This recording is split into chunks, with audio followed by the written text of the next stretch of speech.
দেশ ট্রাভেলস গাড়িটা ছুটলো ঢাকা থেকে রাজশাহী যাবে। সূর্য ডুবেছে, বাতি জ্বলে গেল গাড়িতে। এই বেটা শোনো, তুমি গাড়িতে বাতি জ্বালালে কেন? তখন বলছে, সূর্য ডুবলে আমার মালিক বলেছে গাড়িতে বাতি জ্বালাবা। আরে সন্ধ্যা হলে সূর্য ডুবলে বাতি জ্বালাই হিন্দু। বুঝতে পারেননি?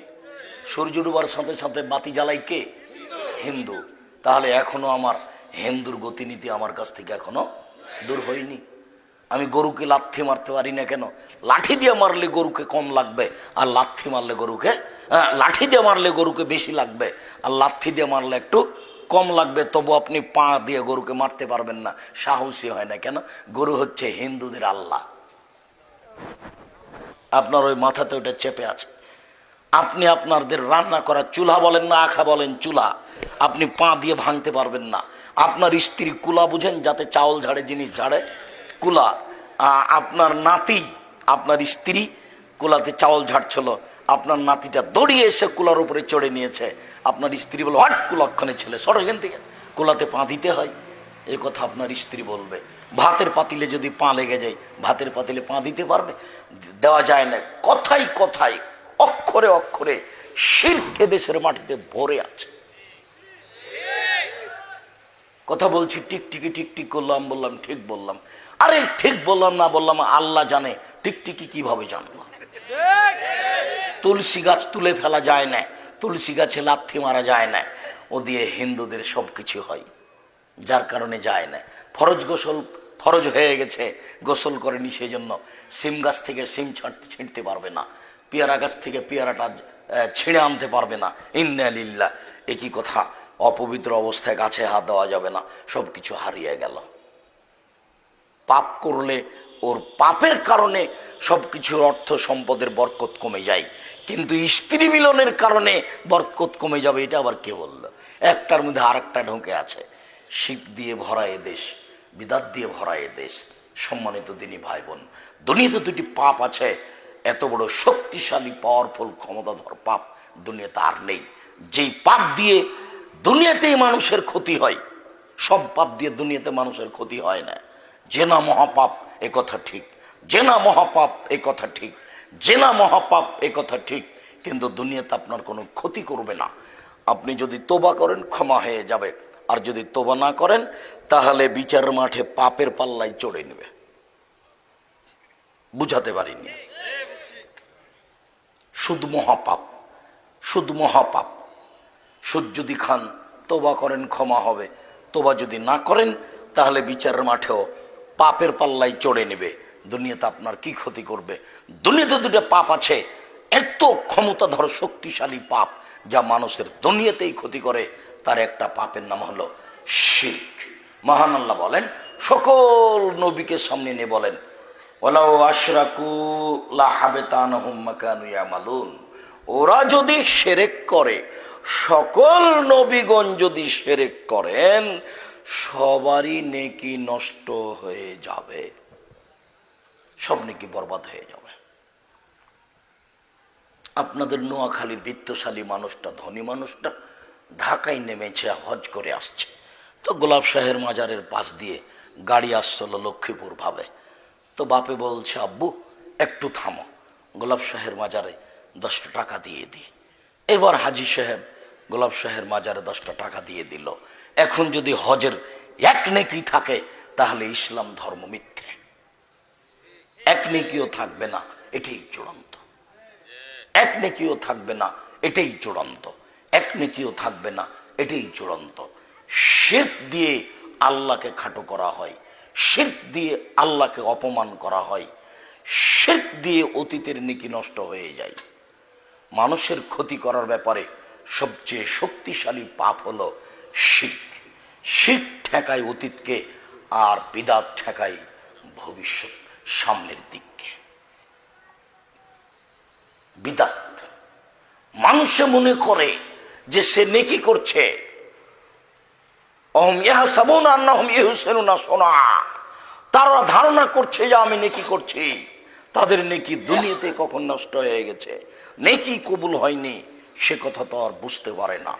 রাসূল সাল্লাল্লাহু আলাইহি সাল্লাম বলছেন, মান আওয়া মুহদাসান, কেউ যদি বিদআতকে আশ্রয় দেয় লা ইকবালু আনহু আদল সারফ, তাহলে তার ফরজ ইবাদত কবুল হবে না, নফল ইবাদত কবুল হবে না।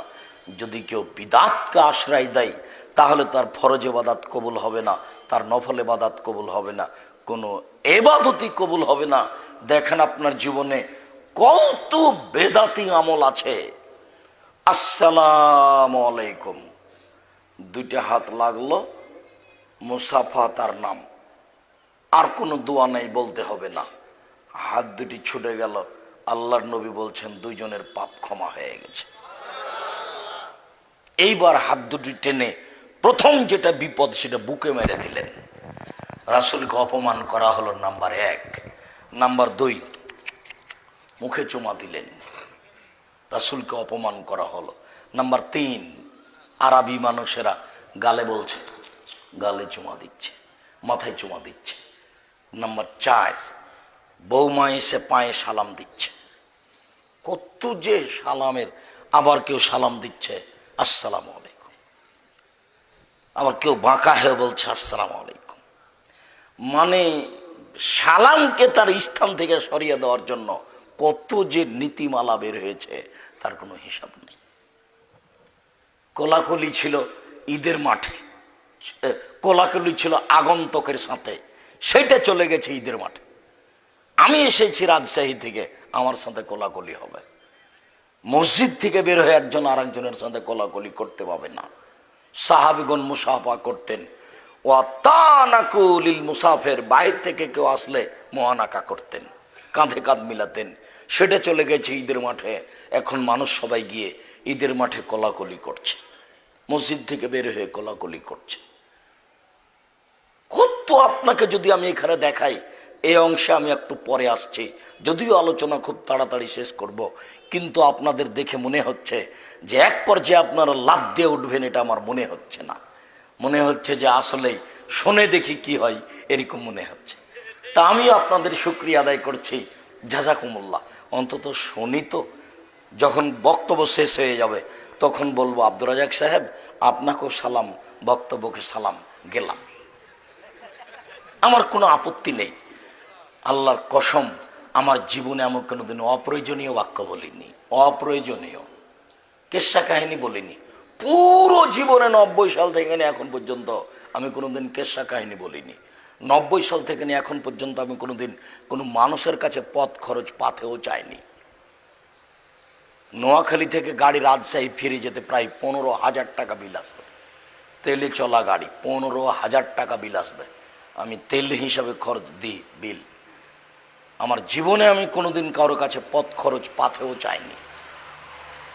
কেউ যদি বলে দিতে পারে আব্দুর রাজ্জাক সাহেব নোয়াখালীতে আসছি অনেক দিন থেকে, লক্ষ্মীপুর আসছি অনেক দিন থেকে, লক্ষ্মীপুরের কোনো লোক যদি বলে দিতে পারে আব্দুর রাজ্জাক সাহেবকে একদিন টাকা দিয়েছিলাম, তখন মুখটা মনে হচ্ছিল যে কেমন কেমন মনে হচ্ছে যেন অসন্তুষ্ট, এরকম ভাব প্রকাশ হয়েছে, এটা মনে হলে আমি বক্তব্য দেব না। ও যদি প্রমাণ করতে পারে যে ভাবটা মনে হচ্ছিল যে আর একটু টাকা দিলে ভালো হতো। আমার জীবনে তো কোনোদিন টাকাই দেখিনি যে কয় টাকা দিয়েছে। তা আমি কি দিয়ে বুঝবো যে কয় টাকা দিল? মানিকগঞ্জ এসেছি, ঢাকা মানিকগঞ্জ না মুন্সিগঞ্জ, বিল এসেছে 11,000, দিয়েছে 5,000, বাকিটা আমি দিয়েছি। ময়মনসিং এসেছি, দিয়েছে 6,000 টাকা, বিল এসেছে 12,000 টাকা। আপনার এতে গেছি দিনাজপুর নৌখর, বিল এসেছে 8,000 টাকা, 1 পয়সাও দেয়নি। দেখি কি করে। তো আমার করার কি আছে? আমি তো ওই ব্যবসায় কথা বলিনি। ভাড়া আমার পকেটে নিয়ে আমি বের হই, যাতে করে গাড়ি থেকে নামার পরে ড্রাইভারকে তার গাড়ি ভাড়াটা দিতে পারি। এই প্রস্তুতি নিয়ে আমি বাসা থেকে বের হই। 90 সাল থেকে মাঠে আছে আমি। 90 সাল থেকে কতদিন চলছে? প্রায় 30 বছর। কেউ কোনোদিন মুখ দিয়ে বের করতে পারবে না যে আমার কাছে পাথেও চেয়েছিল, পাথেও। সম্ভবত 22শে নভেম্বর থেকে এবছর 22শে অক্টোবর থেকে প্রতিদিন প্রোগ্রামে আছি, প্রতিদিনই। বের করে দেখেন, জাতির ক্ষতি করতে এসেছি এটা আমার মনে হয় না। তবু কোনো জেলায় গেলে কি যে হয়, এক শ্রেণীর মানুষ মনে করছে আসলেই না জানি কি হবে। যে বলছে না জানি কি হবে, ওর মিথ্যে কথাতে ওর জীবনটাই পূর্ণ। এই ছেলে, তোমার হুজুর মিথ্যা কথা বলে না, তোমার এই কোনো দাবি থাকলে তোমার বক্তব্য পেশ করো। তোমার হুজুরের আমি বক্তব্য দেখছি। তোমার হুজুর জীবনে কোনোদিন 2 ঘন্টা কথা বলেছে, 20টা হাদিস অনুবাদ করেছে, এটা আমার বিশ্বাস হয়নি। তুমি তদন্ত করো। জীবনে কোনোদিন তোমার হুজুর একটানা 20টা হাদিস অনুবাদ করেছে? তুমি 20টা হাদিস বের করো, তার বক্তব্য থেকে 2 ঘন্টা বক্তব্য দিয়েছে, 20টা হাদিস অনুবাদ করেছে। তোমার হুজুরের 20 বছরকে খুঁজে বের করো। তোমার হুজুর ধর্মের নামে কেসা কাহিনী বলে, এ কথাই চূড়ান্ত। মানুষের বিরোধিতা করে, মানুষের বদনাম করে, এ কথাই ঠিক। আমি তোমার হুজুরের জীবনে কোনোদিন বদনাম করিনি, আমার প্রয়োজন নেই। তবে তুমি মনে রেখো, শিরক করলে অতীতের নেকি নষ্ট হয়ে যায়, এ কথাই চূড়ান্ত। বিদআত করলে মানুষের ইবাদত কবুল হয় না, এ কথাই চূড়ান্ত। এখন তুমি তোমার হুজুর আর মসজিদের মুরব্বী সবাইকে অনুরোধ করছি, আপনারা ইমামকে বলেন, ইমাম সাহেব, শিরক করলে অতীতের নেকি নষ্ট হয়, এটা কি ঠিক? উনি যদি বলেন ঠিক, তাহলে এখন ইমামকে বলেন যে আমাদের গ্রামে কি কি শিরক আছে এটা বাদ দেন তাড়াতাড়ি। এটা বলতে পারবেন না? যদি বিদআত করলে ইবাদত কবুল না হয়, এটাই যদি চূড়ান্ত হয়, তাহলে এখন হুজুরকে বলেন, এই ছেলে, তুমি তো আমাদের কাছে খুব সুন্দর ছেলে, বেশ সুন্দর টকটকে ঝকঝকে করে কোরআন মাজিদ পড়ো, তোমাকে দেখতেও খুব ভালো লাগে, তাড়াতাড়ি বেটা আমাদের গ্রামে কি কি বেদাত আছে বের করো। এইটা বলতে পারবেন না? তাতে যদি বলে যে আপনি যে আমল করছেন 20 বছর থেকে সেটাই বেদাত, তখন কি হবে?